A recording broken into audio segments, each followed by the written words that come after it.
নজর রাখবো পরবর্তী সংবাদে। কলকাতায় বিল্ডিং বিপত্তি, এই মুহূর্তে যে খবর উঠে আসছে দেখাবো সেই ছবি এক্সক্লুসিভ। কলকাতায় বিল্ডিং বিপত্তি, হেলে পড়লো বাঘাযতীনের একটি বহুতল। কিন্তু কি কারণ বাঘাযতীনের এই বহুতল আচমকা হেলে পড়লো? হুড়মুড়িয়ে বিল্ডিং হেলে পড়াতে আতঙ্ক ছড়িয়ে পড়ে আশপাশের মানুষের মধ্যে, এবং বিল্ডিং এ থাকা মানুষজন ঠিক কতটা আতঙ্কিত বা কতটা ক্ষয়ক্ষতি হয়েছে জানবো বিস্তারিত। টেলিফোন লাইনে রয়েছেন সাংবাদিক অঞ্জন শুক্ল। অঞ্জন দা, কলকাতাতে আচমকা একটি বিল্ডিং হেলে পড়লো, কিভাবে সম্ভব, কি কারণ, এখনো অবধি ক্ষয়ক্ষতি কি রয়েছে? দেখো, দক্ষিণ কলকাতার বাঘাযতীনে হেলে পড়লো আস্তে একটি ফ্ল্যাট বাড়ি। ঘটনা কিছু এলাকায় চাঞ্চল্যের সৃষ্টি হয়েছে। পুলিশ ওই ফ্ল্যাট বাড়িতে থাকা সব বাসিন্দাকে নিরাপদে সরিয়ে নিয়ে গেছে। আপাতত কেউ ওই ফ্ল্যাট বাড়ির ভেতরে আটকে নেই এবং এই দুর্ঘটনায় কেউ তেমন ভাবে চোট বা আঘাতের খবর নেই, অর্থাৎ পাইনি।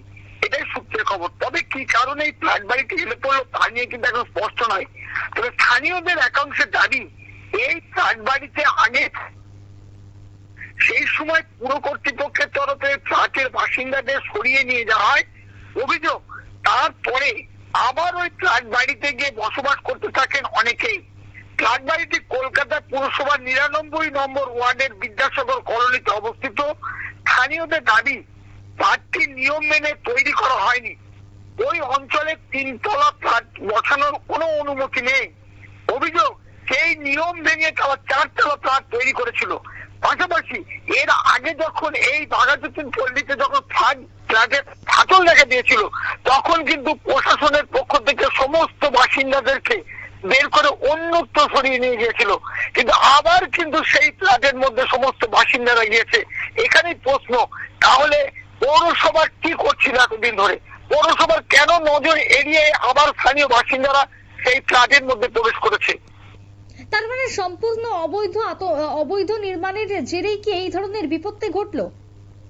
অবশ্যই। দেখো, যেটা পৌরসভার নিয়ম হচ্ছে, যখন বিল্ডিং করা হয় তখন তার অনুমতি নিতে হয়। আমরা যেটা জানতে পেরেছি, পৌরসভার ৩ তলার অনুমতি থাকলেও ৪ তলার কিন্তু কোনো অনুমতি ছিল না। সেই ফ্ল্যাটটা কিন্তু অবৈধভাবে ৪ তলা বিল্ডিং তৈরি করা হয়েছে। পাশাপাশি যেটা আমরা জানতে পেরেছি যে পৌরসভার পক্ষ থেকে মোট প্রতি তলায় হচ্ছে ৬টা করে ঘরের কিন্তু অনুমতি ছিল। সেক্ষেত্রেও কিন্তু নিয়ম বহির্ভূত কাজ হয়েছে। প্রত্যেকটা তলায় ১৬টা করে ঘর রয়েছে। সুতরাং সমস্তটাই অনিয়মে চলেছে এবং এই অনিয়মটা চলেছে কলকাতা পৌরসভার যে সমস্ত আধিকারিকরা রয়েছে তাদের প্রত্যক্ষ এবং পরোক্ষ মদত রয়েছে বলেই কিন্তু এইভাবে বেআইনভাবে ফ্ল্যাটটা তৈরি হয়েছে। একেবারে তাই। এবং সেই জায়গায় কলকাতার বুকে একটা বিল্ডিং হুড়মুড়িয়ে হেলে পড়ছে, এটা দেখলেও তো একটা আতঙ্ক, বা ভাবলেও তো গা শিউরে ওঠে। এই বিল্ডিং কে নতুন ভাবে কি নির্মাণ করা হবে পুনরায়, বা যারা বাসিন্দারা ছিলেন তাদের কি হবে এরপরে, কি জানতে পারছো এখন অবধি? দেখো, প্রথমে বলি যে এই প্রথমত কাজ হবে পৌরসভার পক্ষ থেকে এই বিপজ্জনক বিল্ডিংটাকে ভেঙে ফেলা। তারপরে সিদ্ধান্ত নেবে পৌরসভার পক্ষ থেকে সেখানে আদৌ বিল্ডিং হবে কিনা। আর পাশাপাশি তোমাকে আরেকটা কথা বলে রাখি যে স্থানীয় বাসিন্দারা বলছে, পৌরসভা যখন এর আগে ফাটল দেখেছিল এবং গ্রামবাসীর বাসিন্দাদের বের করে দিয়েছিল, তারপরে কিভাবে এই বাসিন্দারা ভেতরে প্রবেশ করলো, কেন পৌরসভা জানতে পারলো না? না, পৌরসভার প্রত্যক্ষ এবং পরোক্ষ মদতেই কি তাহলে ওই বাসিন্দারা আবার প্রবেশ করেছে? এটা কিন্তু প্রশ্ন। তাহলে কি পশ্চিমবঙ্গের যে নিয়ম শৃঙ্খলা নেই, এটা কিন্তু আবার প্রমাণ হলো এই ফ্ল্যাটের দ্বারা।